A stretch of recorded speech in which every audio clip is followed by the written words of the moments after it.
Bonjour, morning brief du 27 décembre 2022. Alors, la bourse de Tunis entame cette dernière semaine de 2022 sur une baisse.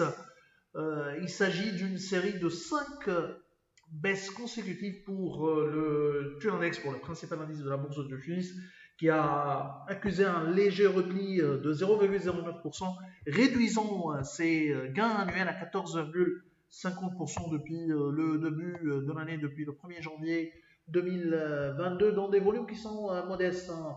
Moins de 2 millions de dinars échangés sur le marché central, 1 96 000 dinars plus précisément, et une transaction de bloc de plus de 4 millions de dinars sur le titre Sotuver qui s'est échangé entre marché central et marché de bloc avec un volume total de 4 209 000 dinars. Biat était le titre le plus actif sur le marché central avec un volume de 275 000 dinars.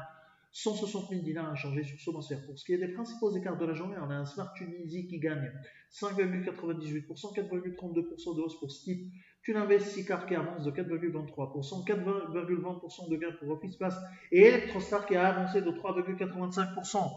Côté baisse, on a Servicom qui recule de 4,57%, 4,21% de perte pour AMS, Gfilter dévisse de 2,33%, 2,27% de repli pour Sotetel et STB qui a qui a reculé de 2,16%. Alors on a des chiffres sur l'OPF Magharbé des chiffres qui sont vraiment, c'est-à-dire une offre importante pour cette dernière offre publique en 2022. Alors,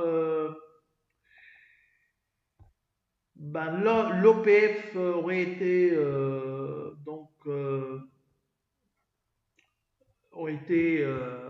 elle a été, disons, souscrite, demandée à plus de 5 fois pour l'OPF. Le placement global, 1 875 000 quotités, ont été souscrits seulement, entre guillemets, seulement 1 719 751 quotités. Les 155 249 quotités non acquises dans le cadre du placement global ont été affectées à l'OPF, soit donc quotité totale de 780 249 quotités offertes dans le cadre de l'OPF. Le taux de la demande, le ratio de la demande est autour de 4,02 fois. Bref, pour une offre de 45 millions de dinars, la demande était plus de 88 millions de dinars. Un chiffre impressionnant, hein, tenant compte des volumes sur le marché secondaire. Alors l'autre nouvelle également concerne donc le budget de l'État. Alors taux de croissance, on a quelques hypothèses qui ont servi pour le calcul, pour la détermination de ce budget 2023. Alors taux de croissance 1,8% prévu en 2023 contre 2,5% en 2022. Taux d'inflation 10,5%.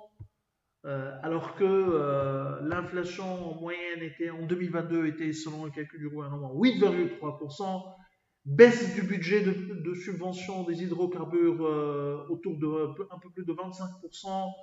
Donc un coût de la vie en Tunisie de plus en plus élevé, hein. Donc une Tunisie encore plus chère pour les Tunisiens. Prix du baril, hypothèse dans le cadre du budget 2023, autour de 89 dollars. C'est tout ce qu'on a pour ce matin. Nous vous remercions pour votre attention. On vous donne rendez-vous pour demain matin. Au revoir, demain.